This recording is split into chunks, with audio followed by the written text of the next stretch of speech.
Some people call him the most ordinary-looking hero in film history and one of the greatest actors to ever portray a superhero. A quiet, slender, almost introverted man who dropped out of high school, yet he was the one who carried Marvel's first billion-dollar global box office franchise. Public opinions about Tobey Maguire have always been polarized. His return in Spider-Man: No Way Home was even named the most emotional movie moment of the year by Variety. But some still recall rumors of his temper on set in his early years, calling him arrogant or difficult to work with. However, many audiences and collaborators choose to understand him. Director Sam Raimi once said, "He's not difficult. He's just incredibly committed to the performance. And to fans, he remains the irreplaceable original Spider-Man." In my view, the reason Tobey is irreplaceable isn't just because he played a hero. It's because he played a real person struggling to become one. He didn't let a childhood of poverty defeat him. He didn't get consumed by fame when success came. He pushed himself through injuries for the role. And when his career hit a silent low, he didn't collapse. He quietly donated parts of his earnings to charities helping homeless children. He showed us that heroes are not born. They are ordinary people who choose to stand back up. Tobey Maguire was born in California in 1975. His parents were young, impulsive, and unprepared for parenthood. They separated when he was only 3, each starting new lives of their own. Tobey grew up without a stable home, sometimes living with his mother, sometimes with his father, sometimes staying with relatives, or sleeping on someone's living room floor. His earliest memories are of hunger and of not having a place that felt like his. Every school year, he said, I had to explain why I didn't have a permanent address. His life changed in 6th grade. He wanted to take a home economics class and become a chef someday. Instead, his mother handed him $100 and told him to enroll in acting lessons. At least on stage, she said, you can live a life you control. That $100 put Tobey on a stage for the first time. When the lights came on and the applause rose, he suddenly understood. As long as I'm up here, nobody cares where I slept last night. At 14, he arrived in Hollywood with $500 in his pocket. But there was no miracle. Commercial auditions, background roles, walk-ons with no lines, faces blurred in the background. He even worked as a stunt double. And during those years of struggle, he met another boy from a fractured home, Leonardo DiCaprio. They became inseparable. They made a pact. Whoever lands a good role recommends the other. Soon after, DiCaprio starred in this boy's life and immediately insisted Tobey be given a role as his on-screen friend. It was small, but it was the first time Tobey's name meant something. From age 14 to 24, Tobey spent 10 years in Hollywood hearing no, but he never gave up on being an actor. In the early 2000s, Sony announced they would bring Spider-Man to the big screen. At the time, superhero movies weren't guaranteed hits. Marvel was in decline. Nobody knew whether the film would succeed. But Sam Raimi saw Tobey. The studio, however, strongly disagreed. He's too skinny. He looks like a high school kid. How can he play a hero who saves New York? To prove them wrong, Tobey made a radical decision. 6 hours of physical training every day. In 3 months, he gained 15 pounds of muscle. At the final audition, in a skin-tight Spider-Man suit, he performed a full choreographed fight sequence and won the role. In 2002, Spider-Man premiered. Tobey showed the world that superheroes are not born strong. They get bullied. They stand alone at parties. They worry about rent. They work jobs where the boss yells at them. They are ordinary until the moment life forces them to rise. With great power comes great responsibility. Wasn't just a line. It was what Tobey believed. The film grossed $822 million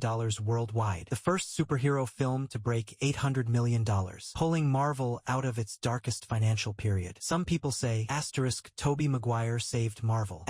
He replied, Peter Parker saved me. Spider-Man 2 and Spider-Man 3 followed. The trilogy earned over $2.4 billion worldwide. The once ignored boy became one of Hollywood's biggest stars. But fame didn't fix everything. Tobey struggled with social anxiety. He wasn't loud or charming. Off camera, he didn't act the way people expected a superstar to act. The media called him difficult. Rumors grew. And in 2014, he stepped away. For 7 years, no films. Many thought his story was over. Then, in 2021, in Spider-Man: No Way Home, a 46-year-old Tobey Maguire stepped through a portal. His eyes carried time. His movements were slower, but the theater froze because everyone understood. Some heroes never get replaced. Today, Tobey lives quietly. He rarely takes roles. He spends time traveling with family, quietly supports charity, and never advertises the donations he makes. When asked whether he would ever play Spider-Man again, he smiled. As long as people still want to see him, and as long as I'm able, I'll always be here.